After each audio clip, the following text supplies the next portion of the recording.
aimerait bien rajouter une super cuisinière, mais ça sonne sonnait moins moins bien. bien. C'était moins top.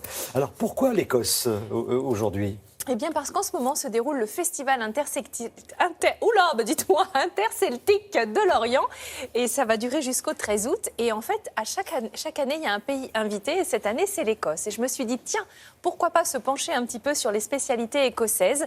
Et il y en a pas mal. Et je vais vous proposer 3 recettes, toujours un petit peu sur le entrée, plat, dessert. On va commencer avec une soupe de haddock, qui est un poisson que l'on consomme beaucoup là-bas.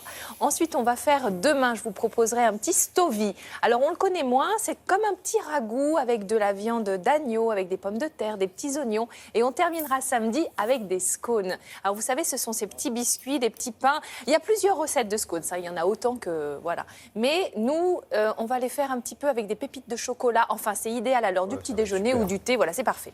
Donc, aujourd'hui, on commence avec la soupe de haddock. C'est une façon différente de consommer un poisson, finalement, qu'on mange pas des masses ici, en France. Donc, c'est une façon de la présenter que je vous propose aujourd'hui. Vous allez donc commencer par pocher le haddock. Souvent, on est un peu emprunté avec ce poisson. On se dit, tiens, j'en mangerais bien, mais je ne sais pas trop comment le faire. Vous prenez votre haddock, vous le mettez dans l'eau froide. Vous pouvez faire moitié eau, moitié lait, sans aucun problème. Vous mettez du laurier, vous mettez du thym, vous assaisonnez bien le tout et vous allez le laisser cuire tranquillement. Il ne faut pas qu'il y ait une grosse ébullition, évidemment, ça abîmerait le poisson. Vous le sortez quand la chair va se détacher facilement et vous allez filtrer l'eau de cuisson. On va s'en servir tout à l'heure. Vous voyez, quand il est cuit, ça s'effiloche très facilement. Il est coloré, vous voyez, c'est un peu jaune. C'est du roucou, c'est le même colorant qui sert pour la mimolette ou le cheddar. On retrouve cette même couleur. Ensuite, on va s'occuper de l'oignon. Vous allez le tailler en petits dés et on va le faire revenir dans un récipient assez grand parce qu'on va tout mettre dedans au final. Donc, prévoyez large dès le départ, de l'huile d'olive, un petit oignon et on va ajouter des pommes de terre. Alors, vous allez dire, oui, une soupe en plein été, bah oui, mais enfin, vu les températures, finalement, je trouve qu'on est plutôt pas mal. Aujourd'hui, c'est parfait. Voilà, Karine, c'est parfait. Donc, on va couper notre pomme de terre en petits cubes, on va rajouter ces petits cubes dans la marmite et on va ajouter un petit peu de lait. On va ajouter l'eau de cuisson de notre poisson puisqu'elle est bien parfumée et on va laisser cuire tranquillement. On rajoute un peu de thym, de laurier et on laisse vraiment vous laisser cuire à petit bouillon, pas trop vite. Ensuite, vous allez retirer, lorsque vos pommes de terre sont fondantes, vous allez retirer le thym, le laurier et avec un presse-purée, vous allez écraser vos pommes de terre. Ensuite, vous allez rajouter votre poisson effiloché. Et là, c'est quasiment terminé. Alors, comment ?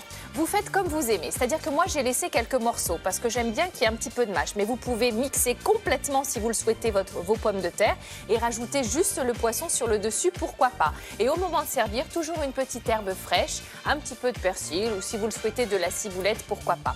Donc, vous voyez, c'est plutôt, accessible en termes de prix. On a des pommes de terre, du haddock. C'est une soupe que vous pouvez donc ajuster en fonction de vos goûts au niveau de la texture. Et elle est vraiment très parfumée. Moi, je l'aime beaucoup, cette soupe. Vous voyez, je l'ai découverte. Je reviens sur la cuisson du haddock. Oui. Le haddock, il fait peur parce que c'est un poisson très salé. Oui, c'est un C'est poisson. vrai que c'est à ne pas rater. C'est vraiment le départ de la cuisson. Oui. Dans de l'eau, dans du lait. Vous partez à froid, hein, pas de l'eau chaude. Voilà, ça c'est important. Froide. Voilà. Et pendant combien de temps à peu près? C'est cuit quand les petits morceaux se détachent. Vous savez, ça dépend. C'est toujours difficile de donner des temps de cuisson très précis. Mais quand vous voyez que la chair commence à se détacher, c'est que le poisson est cuit. Voilà. Bon, alors, on vient de se parler là en régie. Oui. Pour demain, on va peut-être modifier par rapport aux températures. Oui. Si vous pouvez envisager une raclette ou une tartiflette. Une fondue, tiens, voilà. Ça nous arrange. Non, alors demain, on continuera avec un ragoût, un petit ragoût, voilà. Un petit plat mijoté en cocotte. Alors, vous voyez, je vous fais plaisir parce que ça va nous réchauffer. Avec de la viande d'agneau, il y aura des petits oignons et puis des pommes de terre également.